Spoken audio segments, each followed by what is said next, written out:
A white dwarf is what stars like the Sun become after they've used up their nuclear fuel and don't have enough mass to become a neutron star. After gravity has pulled its atoms together and stripped off their electrons, it will leave behind a core which is the white dwarf.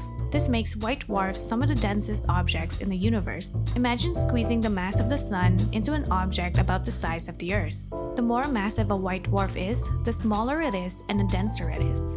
When the Sun is near the end of its life, it will become a red giant where it will spend 10% of its life and lose most of its gas until what's left becomes a young white dwarf.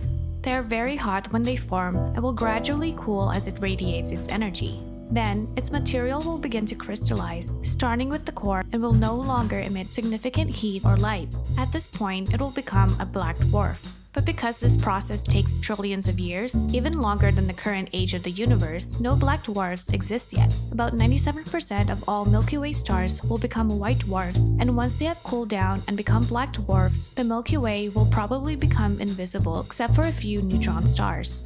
The closest known white dwarf is Sirius B, 8.6 light-years away from Earth, and is part of the Sirius binary star system that is between 200 and 300 million years old. This binary system consists of two white dwarfs that are roughly the distance between the Sun and Uranus orbiting each other every 50 years. Sirius A is twice as massive as the Sun and is 25 times more luminous than the Sun. As the two stars pull one another closer to each other, the star with the most gravity will continue to gobble up matter from the other star until it eventually explodes into a supernova. It is gradually moving closer to the solar system and will slightly increase in brightness over the next 60,000 years.